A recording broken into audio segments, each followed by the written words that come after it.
नमस्कार दर्शक बंधु, आज हूँ रविवार दिन नवेम्बर मास 23 तारिख। आसतु जानिबा आजर संपूर्ण खबर आ देश दुनियार सब बड़ खबर उपरे नजर पकाइबा। प्रतिदिन एमिति न्यूज वीडियो सर्वप्रथमे देखिबा पई हम चैनल टिको सब्सक्राइब करि नियंतु। तेबे आसतु जानिबा आजर गुरुत्वपूर्ण खबर। आजर प्रथम खबर होइछि सृष्टि हला लघुचाप, प्रबल बर्षिब। दक्षिण अंडमान सागर में लघुचाप क्षेत्र सृष्टि होइछि। तेबे एहा 24 रे अवपातरे परिणत संभावना नहीं पाणीपाग विभाग पक्षरु सूचना मिलिछि। मालाका समुद्र संधि पार्श्ववर्ती दक्षिण अंडमान सागर में लघुचाप सृष्टि होइछि। एहार प्रभाव रे प्रबलरु प्रबल वर्षा संभावना रहिछि। अन्य पक्षे ओडिशा को पुणी बात्या भय देखा देछि। मास शेष आड़कू बात्या और वर्षा हेबा नै विभिन्न पाणीपाग मॉडल सूचना देबा परे विशेष करी राज्यर चाषी कूल छानिया होई पड़िछंती। बिलरे पाचिला धान ठिया होइतिबारु सामान्य वर्षा हेले क्षतिग्रस्त हेबार संभावना रहिछि। पुणी बात्या हेले सबु गला बोली चाषी माने कहिछंती। ए जे भारतीय पाणीपाग विभाग किंबा भुवनेश्वर आंचलिक पाणीपाग विज्ञान केन्द्र पक्षरु बात्या संक्रांत रे कोनोसी सूचना दिया जाई नथिले मध्य वर्षा हेबा नै स्पष्ट करा जायछि। पाणीपाग केन्द्रर निर्देशिका डॉक्टर मनोरमा महंती कहिछंती बंगोपसागर रे सृष्टि होइतिबा घूर्णिबलय सक्रिय रहिछि। घूर्णिबलयटी स्ट्रेट ऑफ मलाक्का समुद्र पतन ठारे 5.8 किमी विस्तीर्ण अंचल रे रहिछि। एहा प्रभाव रे शनिवार आड़कू बंगोपसागर रे एक लघुचाप क्षेत्र सृष्टि हेबो। एहा पश्चिम उत्तर पश्चिम दिगरे गति करी अधिक घनीभूत हेबो।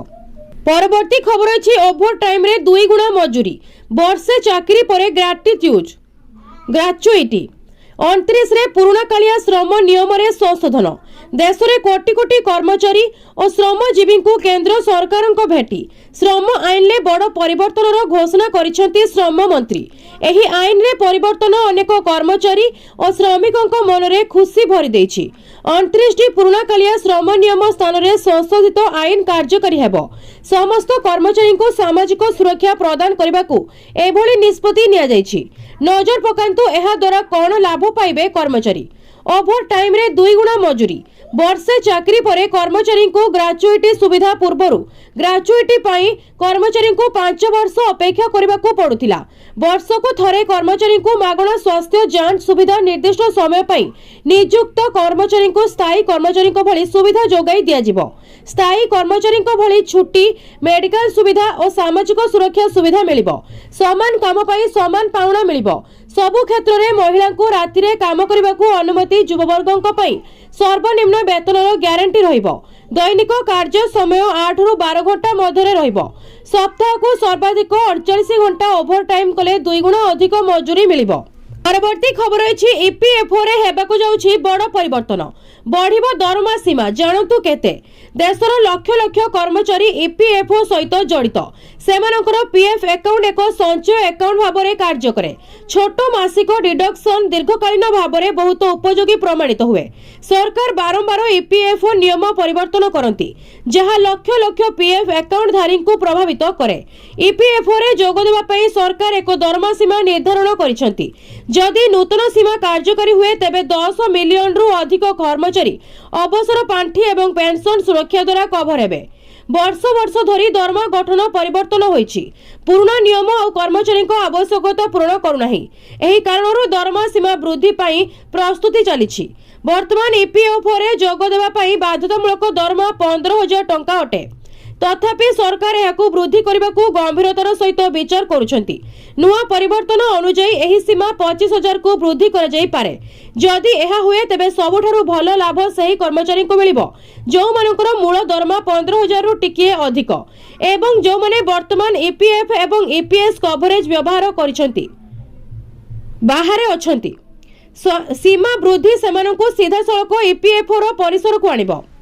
परवर्ती खबर अछि रेल विभाग बड़ निष्पत्ति। 3 मास पई बातिल हैला 24 ट्रेन एबे आउ मिलिबनी। समग्र देश में शीत लहरी खेली जाइछि। सेथि जोगु राति रे तापमात्रा अस्वाभाविक भावे तळकु खसी आसीबा सह देशर समग्र प्रांत रे घन कुहुड़ी देखा जाइछि। कुहुड़ी प्रभाव रे प्राय समस्त अंचल रे जनजीवन अस्तव्यस्त होई पड़िछि। चलित शीत ऋतु रे उत्तर भारत सर्वाधिक भावे प्रभावित होइछि। समग्र उत्तर भारत में वायु सूचकांक निम्न रे पहुंचवा सह परिवेश रे घन कुहुड़ी परिलक्षित हेउछि। सुरक्षा को दृष्टि रे रखी भारतीय रेलवे चलित वर्ष डिसेम्बर 1 तारिख 2026 मसीहा फेब्रुआरी 28 तारिख जाए अनेक ट्रेन चलाचल को बातिल कर देछि। यात्री माने निज गंतव्य स्थल को यात्रा आरंभ करने पूर्व निज ट्रेन संपर्क में विशेष भाव जांच करने को रेलवे बोर्ड समस्त को अनुरोध करिछि। किछि ट्रेन को आंशिक भाव रद्द करा जायथिबा बेले केतेक ट्रेन को 3 मास भली बातिल करा जायछि। परवर्ती खबर अछि ग्राहकों पाई खुशी खबर। पुणी कमिला सुना दर जानतु केते। सुना और रूपा दर परिवर्तन निर्धारित करा जाय थाए। देश और राज्य में जारी होइछि सुना और रूपार नुआ दर। नजर पकांतु आज ओडिशा समेत देशर प्रमुख सहर मानकरे केते रहिछि सुना दर। आज भारतीय बाजार में 22 कैरेट सुना दर 10 ग्राम प्रति 1,13,640 टंका होइथिबा बेले 24 कैरेट सुना मूल्य 10 ग्राम प्रति 1,23,970 टंका रहिछि। गतकाली अर्थात शुक्रवार अपेक्षा शनिवार कमिथिबा देखिबाकू मिलिछि। राजधानी भुवनेश्वर रे 22 कैरेट सुना दर 10 ग्राम प्रति 1,13,640 टंका होइथिबा बेले 24 कैरेट सुना मूल्य 10 ग्राम प्रति 1,23,970 टंका रहिछि। भुवनेश्वर रे गतकाली अपेक्षा आज दर कमिथिबार देखिबाकू मिलिछि। ओडिशार राजधानी भुवनेश्वर रूपा मूल्य किलो प्रति 1,60,900 टंका रहिछि। देशर प्रमुख सहर मानकरे भी सुना दर में परिवर्तन देखा मिली। देशर आर्थिक राजनीति राजधानी मुंबई रे आज 22 कैरेट सुना दर 10 ग्राम प्रति 1,13,640 टंका होइतिबा बेले 24 कैरेट सुना दर मूल्य 10 ग्राम प्रति 1,23,970 टंका रही। परवर्ती खबर अछि सुभद्रा योजना को नहीं बड़ खबर। जो माने सुभद्रा तृतीय किस्ती टंका 9 अगस्त रे पाई नांती सही हिताधिकारी मानकु एही दिन पुणी मिलिबो सुभद्रा चतुर्थ किस्ती सहित तृतीय किस्ती टंका 15,000 सूचना देले उपमुख्यमंत्री प्रभाती परिडा। 2 लाख रु अधिक नुआ हिताधिकारी को गत 9 तारिख रे मिली सारिछि सुभद्रा टंका 5,000। से दिन 200 कोटी टंका बांटिछंती मुख्यमंत्री। एकाथरे 3टी किस्ती रे 15,000 टंका पाइथिले महिला। उपमुख्यमंत्री प्रभाती परिडा ए अवसर में कहिथिले जे महिला सशक्त हेले व्यवस्था सदृढ़ हेले देशर विकास हेबो। एही षष्ठ पर्याय रे जो महिला माने मार्च 31 सुधा आवेदन करथिले एवं योग्य विवेचित होइथिले सेमाने एही आर्थिक सहायता पाइछंती जहा सेमानकर आर्थिक कारोबार को सहज करिवो एवं सुभद्रा योजना पाई नुआ आवेदन करिबा योग्य हिताधिकारी को गत 9 तारिख रे सरकार एकाथरे 15,000 पठाइछंती। एसत जो मैंने वर्तमान सुधा भी सुभद्रा योजन टंका न पाई वंचित अच्छा से आसंता नुआखाई एकाथरे 3टी किस्ती 15,000 मिल एवं जो मैंने सुभद्रा योजन प्रथम द्वितीय और तृतीय किस्ती पाई सारी से केवल चतुर्थ किस्ती 5,000 टंका मिल घोषणा कर।